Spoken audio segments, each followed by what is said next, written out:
Your legal career is not just one big flat line. It changes over time, and if you're aware of how it's going to change, then you can be prepared for it and you can adapt to it. That's what we're dealing with today in the Tips for Lawyers show.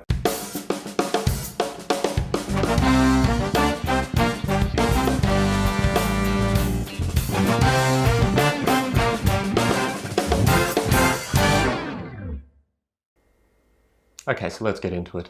The first phase of most legal careers is where, frankly, everything is awesome and exciting and you are a sponge for information. You enjoy taking on new skills, you enjoy the ebb and flow of practice. If you're lucky enough to have a job, then you enjoy having a salary for a little while. Certainly the change out of legal studies is going to be a bit of a shift and you need to become accustomed to practice. This is an important stage for a few reasons. Firstly, it's where you can start to develop professional habits right from the outset. And if you can continue to improve and learn and develop skills, rather than to fall directly into a rut of just turning up to work every day and doing the same thing for 10 hours, then this will be a great opportunity for you to springboard into the rest of the phases of your career. But you're also going to find, of course, that you've got limited autonomy depending on where you work and what sort of environment you're dealing with. The chances are you're being told what to do, you're being directed fairly closely because no one has quite yet figured out what your fighting weight is, and so they need to ensure that they keep a tight grip on what you're doing. Chances are you do a lot of research and a lot of note-taking. It's unlikely that you will have much client contact, but you might, depending on what sort of firm you work for and how relaxed they are about direct client contact with very junior practitioners. So stage one, opportunity for learning and an opportunity to sort of gauge how you're going to catapult yourself into the rest of your career. After that, you start to get into stage two, where you've really found your sea legs. You know how to practice. You're probably proficient in the area that you've landed in. You know the systems and procedures. By this stage, you've learned how to use the tools at your disposal to deliver results to your clients. And this is where you can be a real powerhouse in terms of billing and charging, because by this point, you don't necessarily have the same write-offs that you had initially. The chances are you might be doing a little bit less research by now, depending on what area you're in. Obviously, different areas are going to have different types of practice, but within this, you may start to also have some client contact. You probably have less direct supervision, and if you've established yourself as a trustworthy pair of hands, people know that they can give you a task and that you are able to accomplish it and deliver it. You might have some questions, you might have some bounce back, you might need to interact a little bit still, but you still have a guided but more autonomous approach to your practice. It's often at this point people start asking themselves whether or not they're in the right practice area, whether they should start specializing, and those are good things to start to consider at that 2 to 3 year mark, because now you're more proficient at the basic skills of legal practice, your communication skills, you're starting to develop some marketing skills perhaps and networking skills, you understand a bit more about how the office works, how politics run, and you're starting to really find your stride so far as practice is concerned. And then the question becomes, hang on, is this what I want to be doing for the next 10, 20, 30, 40 years, or do I need to pivot and shift into another area? Or perhaps within my area, do I want to specialize? If I'm in construction and I enjoy construction, do I want to do front-end or back-end construction? Or do I want to do both? Those are the sorts of questions you're going to ask, and this is a good time to start to think about it and start to plan, how am I going to start moving into that area or that specialization? Are there things I can be doing now which will allow me to do that? Sometimes it might be a job change, sometimes it might be something else, but the reality is this is a good time to do it, because if you get more senior, then you won't necessarily have the same flexibility that you might have when you're junior, because you will have a greater income cost, and people will start to think, oh, you're a 9th year solicitor and you want to essentially become a 1st year solicitor in a different area. That's a bit of a tough one. After that, you are becoming a more senior practitioner, perhaps just sub-partner level. So this third stage is you are now highly proficient in the technical areas of your work. You are good with dealing with clients, you understand the business of law, you're good at recording your time, you can manage a file with limited supervision from your partners. You are, in effect, a safe pair of hands for most matters for people to give you. You need only minimal supervision And that might be most likely at a strategic level. If on more complex files you need help to actually do something more complex or deal with a particularly difficult client, then that's where your area is going to still require a certain amount of supervision. But by now, you are a well-established practitioner in your field. If you've had to go back a couple of years so far as expertise is concerned because you specialized, then so be it. But by now you are very comfortable. Walking into the office, you are confident, you are probably going to be supervising people. There's a reasonable chance you will be the person people now go to with questions rather than going to bother the partner. They will come to bother you. And this is an opportunity for you to be generous and to feed back into them, as people hopefully did for you as well. So be helpful and generous with your time. But you also now need to start considering leverage. How are you leveraging your time? Are there things you could be delegating that perhaps you wouldn't have previously? Are there opportunities for you to be developing your network?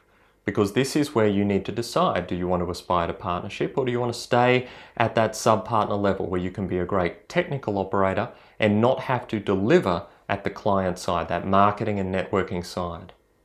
If you do decide you want to go down the partnership path, then inevitably that's going to involve you developing your own client base. And so the question will be, how are you going to do that? What strategies are you going to put in place? What guidance can you get from the partners in your field who are going to help you in that sort of area, hopefully? Otherwise, how are you going to do it? You need to have a plan to get to the next step. The next step doesn't necessarily happen automatically. The next step is, of course, going to be partnership. So this is the fourth stage in our particular career progression that we're looking through at the moment. Partnership or high supervision. And this is where you have your own clients. Your role perhaps might become less technical now and more administrative and managerial. This depends highly what area you're going to be working in. If you're working in a particularly technical area that doesn't necessarily have a lot of junior practitioners and requires a great deal of expertise, then the chances are you're still going to be delivering at that technical level as well. But for many practitioners who hit this, what they find is that they have been practicing law for a certain number of years, let's say 10 years as an example.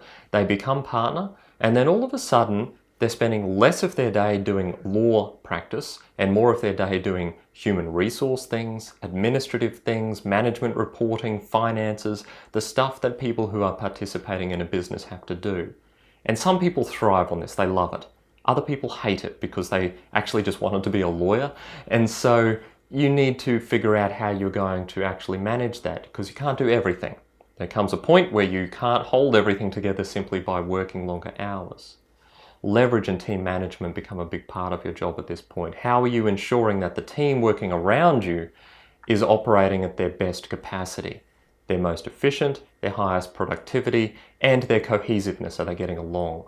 And that can be very challenging for a lot of lawyers who hit this to do, because they're not necessarily naturally managerial style people, because they're used to having operated largely on their own 2 feet for so long. So this is a hard shift to make for many people, but it's one that most lawyers aspire to get to.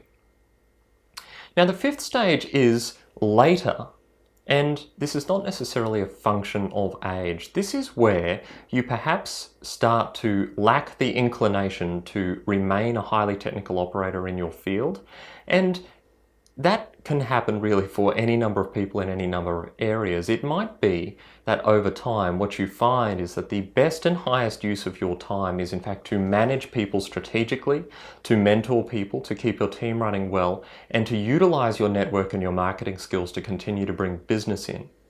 Because if you have within your team, you have sufficient senior people who are experts still in the field who you trust, and you have the ability to delegate to, maybe the best bet both for your clients and for your team functioning well is in fact to get them to do the majority of the technical work, for you to remain at the business head, for you to remain the primary rainmaker for your group, but for you to largely manage your team. Maybe that is in fact the best use of your time from a business perspective. And at this point, what you need to start thinking about is, what is the best use of your time and talents? If you're not inclined to stay up to date and you're in a highly specialized field, then perhaps you should not be necessarily the one delivering the technical work.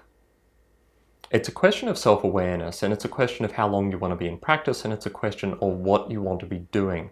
And like I said, these are not functions of age necessarily, they are functions of inclination. People's priorities shift throughout their lives.